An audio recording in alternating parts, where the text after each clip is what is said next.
Hello everyone. So this is the part two of the bishop knight checkmate, and as I have told you in the previous section that we will be discussing about how to drag the opponent king from the wrong corner to the right corner where you want to go. So here, if you see this position of the king is already on the what do we say, the dark square. We want him to go on the light square because obviously we cannot do the checkmate on the dark square if you are having the light square bishop. So this thing, like in this practice, the defending king will often have the opportunity to seek refuge in a wrong corner. Okay, so like obviously where there is no chance of mate. So shepherding the opposing king to a right corner is perhaps the most important technique of all. So the maneuver that is going to be performed in this example by the white knight is a like of is like a dance routine, like a dancing pattern is there. The knight moves from e7 to g6 to e5 to g4 to e3 and to g2. This is the pattern. And now this is the pattern that I was talking about in the previous video. It's called W pattern, or you can simply say W maneuver. So yeah, let's see. Right now, if you see the bishop's controlling that one square, so king is not going there.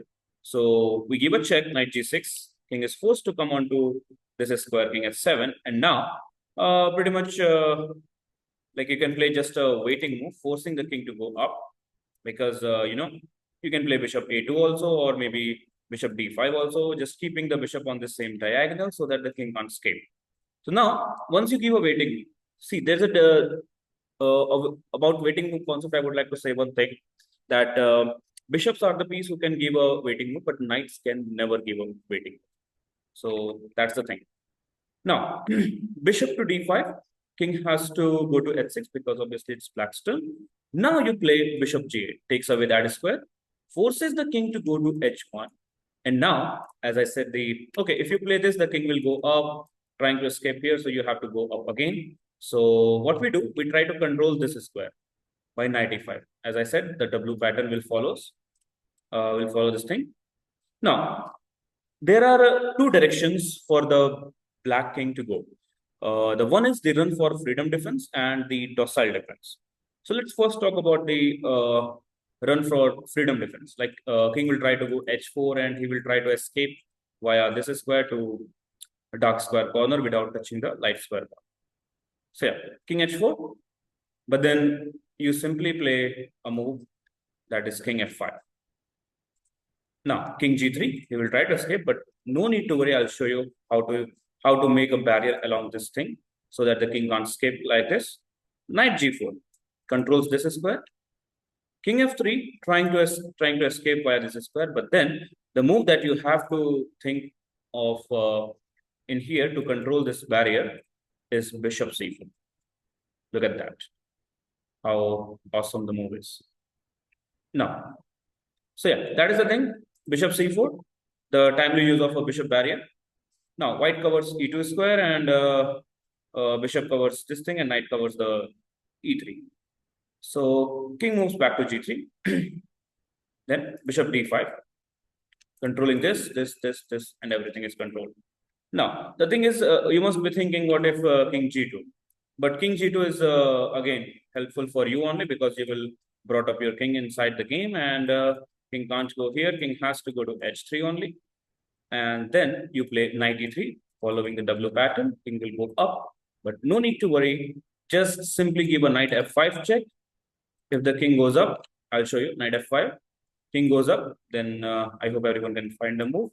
Bishop this or this is a checkmate.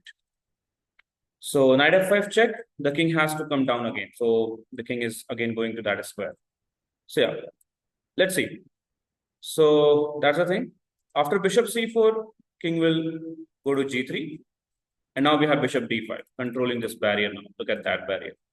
King is forced to go like h4 or h3. Let's say it goes to h4. But then simply king f4. King will try to go up, but no need to worry because you have a bishop here. The good friend bishop forces the king to go down and then again follow the knight W pattern.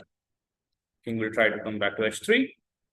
And now again, we are again, if you go with the king will try to simply go up. Then you have to go again with the king. So we can give a waiting move here. Let's say we can play bishop e8 or maybe bishop d5. Or let's say I will play bishop e8 so that this square must be controlled. So king h4 and now knight g2 check, forcing the king to go back to h3. And now king f2 takes the position. King h2, king f2. King will, if the king goes up, then we have a bishop check. Let's say goes there. Bishop d7. King will force to go down. And now knight e3 goes back in the same W pattern. See, if you notice in this position, we haven't like remove our knight from this pattern. King h1. Bishop e6 giving a waiting move, forces the king to go on h2. And now knight f1 check. King can't go up. He has to come down. And bishop d5 is a mate. So yeah, this is the one where we say the run for the freedom defense after this move, where I showed you that the king will try to run for the freedom. But again, if you know the pattern, if you know how the knight moves, you will realize that how the bishop moves, you will realize that we can actually create a barrier along this using this knight like this and bishop like this. So yeah. So the next defense is about the docile defense. The king will try to go up again. He is not going towards the very close to this corner. He's saying, okay, I'm just gonna keep my king very close to the dark square corner. So whenever I get the chance, I will go to the dark square. So yeah, here again, following the W pattern, knight g4 check. King can't go up. King has to come down, and then king f5. Like we play king f5, take the position. King can't go there. King has to come down. And now playing this move again, kind of helpful for you, because if the king goes up, then we have bishop f7 check, forces the king to go down. Now, following the W pattern with the knight. In this also, if you see the knight is not going to leave this W setup. Here also, same thing. Only the bishop and kings are doing a great job. King h3. Now, playing the king back, again, king will go up. So you have to play the king up. So here, again, give a waiting move. King will try to go up. And then the move that you have to see is knight g2 check. Forces the king to go down h3. And now playing king f3, king h2, only move. Now king f2. King goes up, then we have bishop check.